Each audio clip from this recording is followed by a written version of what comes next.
One of the things that's important in Shetland knitting, whether you're designing it yourself or you're following a pattern, is that you make sure when doing decreases that the right color is the one that shows up.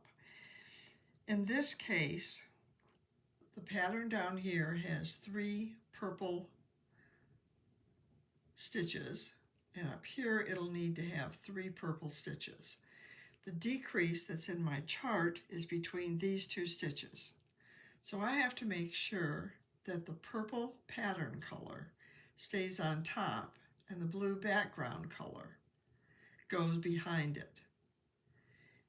For that reason, I have used all along here slip, slip, knit decreases.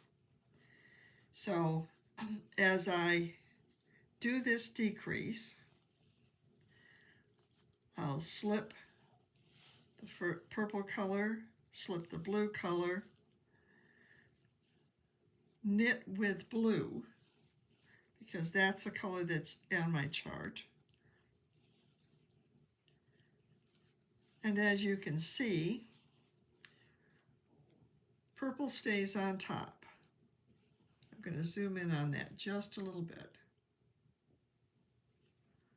Purple stays on top, blue goes underneath. I have to do the same thing over here. This is the stitch I want to make sure I can still see, and this is the stitch that's going to be decreased. So on my chart I have 3 blue stitches, and then the chart for this row doesn't show this blue stitch because it's not going to show after I'm finished.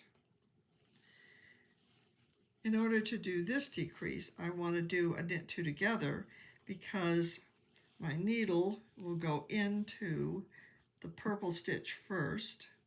I'm going to knit it with blue, bring it through. I have a blue stitch, and the purple stitch is the one that shows. The blue one is tucked underneath. So I have 3 purple stitches and 1, 2, 1, 2, 3. Oh, let me get it up here. 1, 2, 3 purple stitches down here. Now it's important that your chart reflect the same thing. So let's take a look at the chart for a moment.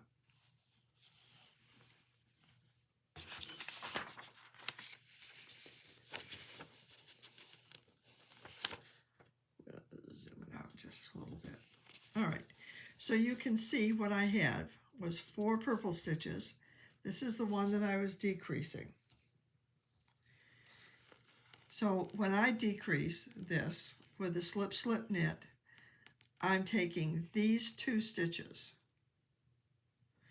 and putting them together, because the decrease that you work is not what shows up underneath the needle. I'm taking these 2 stitches, I'm putting this one over that one, I'm putting the purple one over the blue, I'm knitting this decrease with blue, and so when I'm finished on this row, I will have 1, 2, 3, 4, 5 blue stitches. Let's go through that again. So this one is a slip, slip, knit with blue. I have 1, 2, 3 plain blue stitches. Then over here, what I'm going to be doing is taking this blue stitch and tucking it under this purple stitch, knitting by doing a knit 2 together, and I'm going to do that with a blue stitch. So my blue symbol, my knit 2 together symbol, is in the blue stitch, and I continue on with my 4 purples. So this isn't something that you really need to use in level 2. In level 2 you'll be knitting a wristlet, Fair Isle wristlet, that doesn't have any particular, it doesn't have increases or decreases. It's knit straight. But when it comes to designing either a sweater or a hat, you will have increases or decreases and decreases. And in that case, make sure that you're always showing the pattern color on the top of the decreased stitch, of the 2 stitches that are decreased. Because there will be decreases along a neckline if you're doing a V-neck. There'll be decreases along armholes if you're doing armholes, for example, modified drop or set-in sleeves. You'll have decreases in the top of a tam. So just watch that carefully. Watch both the charting of it and the actual knitting.